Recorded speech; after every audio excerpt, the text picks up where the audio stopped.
नमस्कार, शिल्पा की आवाज़ चैनल में आपका स्वागत है। हमारी आज की कहानी है बुढ़ापे का दर्द। अपने बेटे और बहू की रोज के झगड़े से परेशान होकर कैलाश बाबू अपने कमरे में जाकर अपना बैग निकालने लगे। उसने अपनी कुछ जोड़ी कपड़े रखी और उदास मन से अपनी पत्नी की तस्वीर को उठाया और बोले, कितने नाजों से पालकर बड़ा किया था हमने अपनी इतियोते लाड़िए बेटे को। कहते ही वो रो पड़े, परंतु फिर सोचने लगे कि नहीं, ये कमजोर पड़ने का वक्त नहीं है। उन्होंने अपनी आंखों के आंसू पोंछते हुए अपनी पत्नी की तस्वीर को अपने बैग में रखा और अपनी एक दोस्त को फोन किया जो वृद्धाश्रम में रहती थी। भरे गले से उन्हें बताया कि अब वो भी वृद्धाश्रम में ही रहना चाहती है। इतनी बात सुनते ही उनका दोस्त राधेश्याम स्तब्ध रह गया। उसके पास कुछ पूछने के लिए कोई शब्द ही नहीं बची। कैलाश बाबू ने केवल इतना ही कहा कि मैं रोज रोज की कलह से परेशान आ गया हूँ और एक घंटे में तुम्हारे पास पहुँच रहा हूँ। जिस समय वे अपना घर छोड़कर अपना बैग लेकर निकलने लगे तो उन्होंने देखा कि उनके बेटा बहू अपने कमरे में बैठकर चाय और स्नैक्स का आनंद ले रहे थे, परंतु दोनों में से किसी ने नहीं पूछा कि आप ये सामान लेकर कहाँ जा रहे हैं और ना ही किसी ने उन्हें रोकने की कोशिश की। फौजूल की अपमान और जिल्लत भरी जिंदगी से परेशान कैलाश बाबू वृद्धाश्रम पहुँच गए। थोड़े ही समय में उनके वृद्धाश्रम में बहुत से मित्र बन गए। वे सबके साथ हालचाल बांटते, बातें करते, रोज सुबह सैर और एक्सरसाइज भी करते। धीरे धीरे कैलाश बाबू को आश्रम में ही अच्छा महसूस होने लगा। घर की अपेक्षा उन्हें वृद्धाश्रम ज्यादा सुकून दे रहा था। सभी लोग एक साथ खाना खाया करते थे, जबकि घर में रोज की क्लेश से कैलाश बाबू का हृदय छलनी हो गया था। हमेशा अपनी पत्नी की तस्वीर से बातें करते हुए कहते थे कि तुम तो मुझे पहले ही छोड़कर चली गई, परंतु उस बेटे ने भी मेरा साथ ना दिया जिसके लिए मैंने कभी अपना पसीना भी पानी की तरह बहाया था। एक दिन कैलाश बाबू वृद्धाश्रम के प्रांगण में टहल रहे थे, तभी वृद्धाश्रम के बाहर एक कार आकर रुकी। वृद्धाश्रम के सभी लोग उस कार की ओर देखने लगे और सोचने लगे कि आज फिर कोई अभागा बुजुर्ग इस वृद्धाश्रम में आया है, जिसने ना जाने कितने जतन से अपने बच्चों को पाल पोसकर पढ़ा लिखा कर बड़ा किया होगा। आज फिर ऐसा कोई आंखों में आंसू लिए इस प्रांगण में प्रवेश करेगा। कार से एक नौजवान लड़का उतरा और उसके बाद एक औरत जो शायद उसकी माँ थी उसका हाथ पकड़कर बाहर निकालने लगा। उस औरत की उम्र लगभग 63 वर्ष के करीब रही होगी। सर पर पल्लू होने के कारण उसका चेहरा सही ढंग से नजर नहीं आ रहा था। थोड़ी ही देर में कार से करीब 30-35 वर्ष की एक अन्य महिला उतरी जिसके हाथ में एक बैग था। उस महिला ने वह बैग उस बुजुर्ग औरत के हाथ में थमाया और उसके बाद उनसे कुछ बात कहने लगी। वो बुजुर्ग औरत चुपचाप उस महिला की बात सुन रही थी। फिर वापस वे दोनों कार में बैठकर चले गए और बुजुर्ग महिला वृद्धाश्रम के बाहर कुछ देर तक वैसे ही खड़ी रही और फिर भारी मन से अपने आंसू पोंछते हुए वृद्धाश्रम में आ गई। कैलाश बाबू भी और देखते ही अपने सिर की पल्लू से अपने चेहरे को छुपाने लगी और फिर बिना कुछ कही महिला के भाग की तरफ चली गई। तभी कैलाश बाबू के साथ खड़े एक बुजुर्ग ने कहा, आज फिर से एक माँ की ममता तार तार हो गई। फिर से एक माँ के सपनों को चकनाचूर कर दिया गया। कैलाश बाबू बार बार इस महिला के चेहरे की ओर देखते जा रहे थे। उन्हें लगा कि जैसे वो उस महिला को जानते हैं, लेकिन वो पूरी तरह समझ नहीं पाए कि वो महिला कौन है। अक्सर कैलाश बाबू देखते कि वो महिला अपने पल्लू से अपना आधे से ज्यादा चेहरा छिपा कर रखती थी, लेकिन एक दिन जब वो महिला बागवानी के काम में लगी हुई थी तो कैलाश बाबू इस समय टहलने के लिए निकले। बागवानी करते करते उस महिला के सिर से पल्लू उतर गया। कैलाश बाबू को उस महिला का चेहरा देखते ही पैरों तले जमीन खिसक गई। ना जाने कितने सवालों ने उनके दिमाग को घेर लिया। उसी समय उनका एक मित्र भी उनके पास आया और बोला, खाना खाने का समय हो गया है, तुम कहाँ घूम रही हो और इतने गुमसुम क्यों हो? सभी लोग नाश्ते की मेज पर मौजूद थे, लेकिन तुम नहीं थी, इसलिए मैं तुम्हें बुलाने आ गया। क्या बात है, कोई परेशानी है? अरे नहीं, कुछ भी तो नहीं, थोड़ा टहलने के लिए बाहर निकल आया था, बस मैं आ ही रहा था।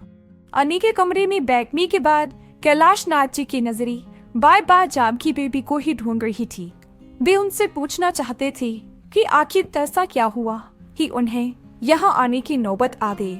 उनका तो भरा पूरा परिवार था और हमेशा कहती थी कि वो अपने बेटे बहू के साथ बहुत खुश हैं। फिर आज ऐसा क्या हो गया? कैलाश बाबू उधर ही किसी डिप्टी से पूछते हैं कि 2 दिन पहले जो महिला वृद्धाश्रम में आए भी वो आज खाना खाने में ही आए हैं। उन्होंने बताया कि वो माता जी पास बहुत दुखी हैं, इसलिए उन्होंने खाना खाने से मना कर दिया है। परेशान भी क्यों ना हो, आखिर जो उनके बेटे बहू ने उनके साथ किया है तैसा तो कोई दुश्मन के साथ भी ना करे। वो बार बार अपने घर को याद कर रही है। सुबह से अपने कमरे में बैठी रोई जा रही थी, इसीलिए उनका ध्यान भटकाने के लिए उन्हें बादलानी करने का काम भी आ गया है। ये सब सुनकर कैलाश बाबू का मन परेशान हो गया। वे जानना चाहते थे कि आखिर जानकी दीदी के साथ हुआ क्या है। इसलिए थोड़ी देर बाद वे भाग में जानकी जी के पास गए और कैलाश बाबू को अपने सामने खड़ा देख कर जानकी जी थोड़ा परेशान हो गई। तभी कैलाश बाबू ने कहा, मैं जानता हूँ कि आपने मुझे पहचान लिया है, लेकिन क्या मैं जान सकता हूँ कि आप इस हालत में कैसे पहुंची? जानकी जी ने कुछ नहीं कहा, परंतु उनकी आंखें आंसुओं से भर गई थी। ये देखकर कैलाश बाबू और भी अधिक परेशान हो गए। उनका दिल किया कि जोर जोर से चिल्लाकर इस दुनिया से पूछी कि क्यों बुढ़ापे में बूढ़े माँ बाप को पुराने सामान की तरह निकाल कर बाहर फेंक दिया जाता है। क्या बूढ़ों का कोई आत्मसम्मान नहीं? अपने ही विचारों में मग्न कैलाश बाबू वृद्धाश्रम के प्रांगण में टहल रहे थे। अचानक उनका पैर चारी के किनारे से कपराया और वो गिरते गिरते एक पेड़ को पकड़ पर समझे थे। तभी पास से गुजर रहा वृद्धाश्रम का कर्मचारी कहता है, अंकल जी आप ठीक तो है ना? वही चोट को नहीं लगी? अपना पैर दिखा लिए, अगर लगी हो तो मैं कभी पट्टी कर देता हूँ। कैलाश बाबू कहने लगी, अरे नहीं, कुछ ज्यादा चोट नहीं है, बचाव हो गया। इतना कहते हुए कैलाश बाबू प्रांगण में रखे बेंच पर जाकर बैठ गए और कुछ महीने पहले घटी एक घटना को याद करने लगी, जब वो बाथरूम में फिसलकर गिर गई थी और उनके पैर में ज्यादा चोट लग गई थी। इनकी बहू उस चोट को देख कर भी अनदेखा करके अपने काम में लगी रही और उनका बेटा रोहन चिल्लाकर बोया, क्या संभाल कर काम नहीं कर सकती? मुझे तो समझ नहीं आता कि आप इतनी हड़बड़ी में क्यों रहते हैं। कोई काम ठीक से करना नहीं आता, जब देखो चोट लगाकर बैठ जाते हो और हमारा काम ही बढ़ाते रहते हो। अगर कोई काम नहीं होता तो मत किया करो, आराम से अपने कमरे में क्यों नहीं बैठते? पूरा दिन इधर उधर घूमते रहते हो। उससे इतना भी ना बन पाया कि अपने पिता का हालचाल पूछी या चोट पर मरहम पट्टी करी। एक दिन जब कैलाश बाबू का चश्मा टूट गया तो अपने बेटे से कहने लगी, बेटा मेरा चश्मा ठीक करा देना, टूट गया है, ठीक से दिखाई नहीं देता। इतनी बात सुनते ही बहू बीच में जोर से चिल्ला पड़ी कि बस चाय पाई पर बैठे बैठी खर्ची बढ़ाते रहते हैं और कोई काम धंधा तो करते नहीं है।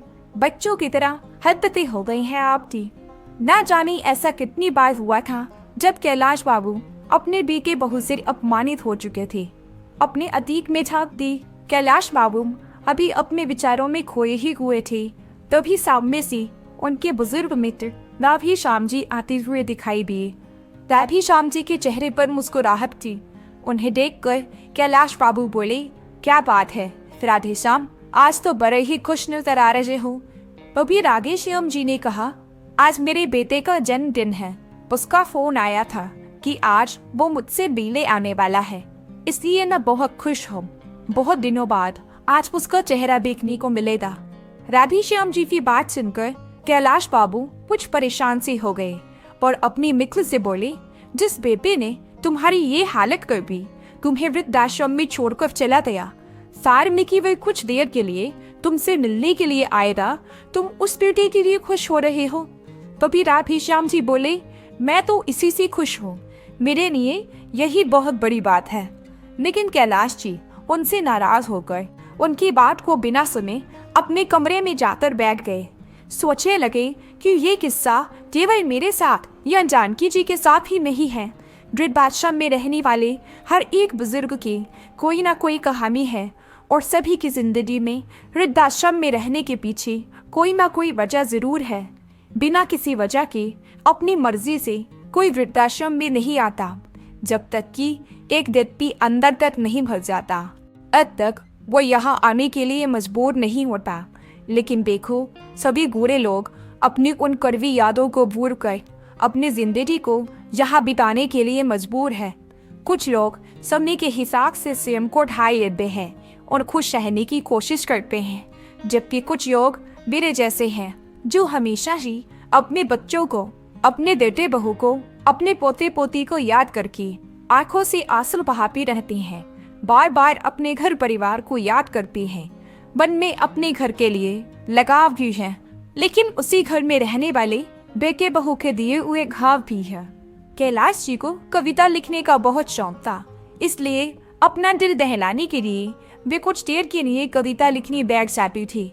एक दिन जब वो एक कागज पर अपने विचारों को कविता का रूप दे रही थी, तो उस पर अपने हालात बयां करते करते उनकी आंखें आंसुओं से डबडबा गई।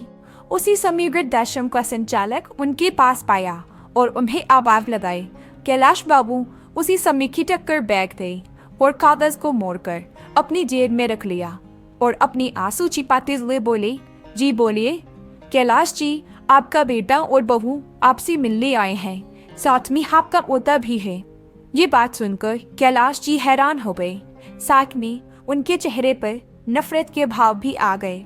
सोचने लगे कि आज मेरे बेटे को मेरी याद कैसे आ गई। जब ऑफिस में गई तो उस समय उनका 5 वर्ष का पोता बोलू उन्हें देखते ही दादू दादू बोलते हुए जब से उनकी ओर दौड़ा और उनकी टांगों से चिपक गया।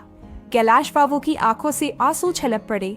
अब तक भी मन मार पर वृद्धाश्रम में जैसे तैसे जी रहे थी, लेकिन अपने पोते को देखते ही उनका दिल कमजोर पड़ने लगा। परंतु फिर अचानक दिमाग में विचार आया कि ये वक्त मजबूती से अपने निर्णय पर टिके रहने का है। ऐसा सोचते हुए गुस्से से अपने बेटे को देखते हुए बोली, तुम यहाँ क्या करने आए हो? चले जाओ यहाँ से, मुझे किसी से मिलने की कोई जरूरत नहीं है। मैं यहाँ बहुत खुश हूँ और अपनी जिंदगी बड़े आराम से काट रहा हूँ। कम से कम यहाँ मेरे साथ कोई हंसने बोलने वाला तो है। वो पिताजी, दरअसल बात यह है कि आज गोलू का जन्मदिन है और हमने घर पर पार्टी रखी है। गोलू की ख्वाहिश है कि आप भी उसके जन्मदिन पर उपस्थित रहें। यदि आप आएंगे तो आपके पोते को भी अच्छा लगेगा। तभी कैलाश बाबू बोले, देखो, मैं वो घर छोड़ चुका हूँ और अब मैं वहाँ दोबारा नहीं जाना चाहता। इस समय उनका बेटा बोला, पिताजी, आप घर चलिए, वहाँ आपके मित्र भी पार्टी पर आ रहे हैं, मैंने उन्हें भी बुलाया है। सभी आस पड़ोस वाले और रिश्तेदार भी आएंगे, सब लोग आएंगे, आपके बारे में पूछेंगे तो हम क्या कहेंगे? तभी कैलाश बाबू बोले, अच्छा, तो आज मुझे अपने बेटे के जन्मदिन के लिए बुलाने नहीं, बल्कि अपनी इज्जत बचाने के लिए तुम लोग बुलाने आए हो। सभी रिश्तेदार आएंगे तो पूछेंगे तुम्हारे पिताजी कहाँ हैं, तो तुम क्या जवाब दोगे? इसलिए तुम मुझे बुलाने आए हो। अभी के अभी चले जाओ यहाँ से, मैं कहीं नहीं जाने वाला हूँ। तुम लोग कितने स्वार्थी हो गए हो, जरूरत पड़ी तो बुलाने आ गई, वरना कितने महीनों से मैं यहाँ वृद्धाश्रम में हूँ, एक बार भी खबर लेने नहीं आए कि मैं जी भी रहा हूँ या मर गया। इतना तो दूर फोन करके भी मेरा हाल चाल पूछने की जरूरत नहीं समझी तुम लोगों ने। इतना तक नहीं पूछा कि घर छोड़कर वृद्धाश्रम चले क्यों गए। आज जरूरत पड़ी तो हाथ जोड़कर मुझे लेने आ गए हो। नहीं, अब से यही मेरा घर है, मैं कहीं नहीं जाऊंगा अपने घर को छोड़कर।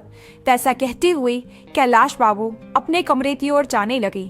तो भी बेटा और बहू दोनों ने आपस में प्लान बनाया कि पिताजी ऐसे नहीं मानेंगे, कुछ तो करना पड़ेगा, तभी हम इन्हीं घर लेकर जा सकेंगे और रिश्तेदारों के ताने सुनने से बच सकेंगे। इसलिए दोनों रोने सूरत लेकर कैलाश बाबू के पास गए और गिड़गिड़ाते हुए कहने लगे, पिताजी, माफ कर दो, आपके पोते का जन्मदिन है, क्या आपको अपने पोते की खुशियों में शामिल होने का भी मन नहीं कर रहा? इतनी बात सुनकर कैलाश बाबू का दिल पिघलने लगा। तभी गोलू बोला, चलो ना राधू, बहुत मस्ती करेंगे। अपने पोते की बात सुनकर कैलाश बाबू खुद को रोक नहीं पा रहे थे, परंतु दोनों बेटा और बहू की करतूत की वजह से वो घर नहीं जाना चाहते थे। लेकिन गोलू ने कहा तो वे घर जाने को तैयार हो गए। फिर बोले, लेकिन मेरी एक शर्त है, मैं घर पर चलूंगा और जैसे ही गोलू का जन्मदिन हो जाएगा उसके बाद मुझे वृद्धाश्रम वापस लौटना है और तुम लोग मुझे वृद्धाश्रम तक छोड़ने आओगे। बेटा बहू इस बात के लिए तैयार हो जाते हैं। गोलू का जन्मदिन बहुत धूमधाम से मनाया जाता है। सभी रिश्तेदार और आस पड़ोस के लोग बहुत अच्छे से मिलते जुलते हैं। कैलाश बाबू के पुराने मित्र भी आज उन्हें बहुत दिनों बाद मिले, परंतु कैलाश बाबू ने किसी से कुछ नहीं कहा और हंसते मुस्कुराते हुए पूरी पार्टी का आनंद उठाया। परंतु उनके मन में कुछ विचार चल रहे थे। वे सोच रहे थे कि कल अपने बेटा बहू को जो सरप्राइज मैं देने वाला हूँ उसकी तो उन्होंने कभी कल्पना भी नहीं की होगी। जब पार्टी खत्म हुई तो बहुत रात हो चुकी थी। उस समय कैलाश नाथ जी घर पर ही रुक गए। जब अपने कमरे में सोने गए तो अपनी पत्नी सुधा की यादों में खो गए। आप भी ना, 2 रोटियों से क्या पेट भरता है? एक रोटी तो और ले लीजिए, अभी गरम गरम सेक रही हूँ। एक रोटी और मेरे कहने पर खा लीजिए, आप खाते हैं तो मेरे तन को लगता है। अरे नहीं सुधा, मेरा पेट पूरा भर चुका है और कितना खिलाओगी? अपनी पत्नी को याद करते करते कैलाश बाबू सोचने लगे कि एक सुधा थी जो मुझे एक गिलास पानी भी खुद से उठाने नहीं देती थी और एक उसकी बहू है जिसने मुझे एक एक रोटी के लिए तरसा दिया। छोटे से छोटा काम भी मुझ पर डाल देती थी। सब्जी लाने से लेकर घर की साफ सफाई तक सारा काम मुझसे करवाती थी। मुझे वो काम करने में भी हर्ज नहीं था, परंतु सब करने के बाद भी अगर घर में इज्जत ना मिले तो ऐसी जिंदगी किस काम की। अपनी पत्नी की यादों में गुम पता नहीं कब उनकी आंख लग गई। सुबह जब सोकर उठे तो देखा बेटा और बहू दोनों तैयार खड़े थे। जैसे ही वो बाहर आए तो बहू रेखा बोली, पिताजी तैयार हो जाइए, आपको वापस वृद्धाश्रम में छोड़कर आते हैं। ऐसा कहते हुए रेखा के मन में विचार चल रहे थे कि कहीं पिताजी हमेशा के लिए यहीं रुकने का मन ना बना लें, इसलिए जल्द से जल्द उन्हें वृद्धाश्रम में छोड़ देना ही उचित होगा। कैलाश बाबू उन्हें देखकर हैरान थे और अपने बेटे बहू की मंशा को अच्छी तरह से समझ रहे थे, इसलिए वो भी जल्दी से नहा धोकर तैयार हो जाते हैं। जैसे ही वृद्धाश्रम में जाने के लिए गाड़ी में बैठने लगते हैं, वो देखते हैं कि उनकी बहू रेखा के चेहरे पर एक संतुष्टि भरी मुस्कान थी। मन ही मन सोचने लगे कि चलो बेटा, आज तुम्हें जो सरप्राइज दूंगा उसके बाद से तो तुम वृद्धाश्रम का नाम लेना भी भूल जाओगे। कैलाश बाबू ऐसा सोचकर कार में बैठ जाते हैं। एक पल को अपने घर को निहारते हैं, फिर सोचते हैं कि ठीक है, जहाँ मन को तसल्ली मिले उधर ही रहना चाहिए।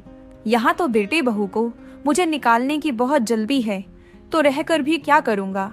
अपना वृद्धाश्रम ही अच्छा है, जहाँ मैं अपने हिसाब से खाता हूँ, अपने हिसाब से रहता हूँ और अपनी मनपसंद का काम करता हूँ।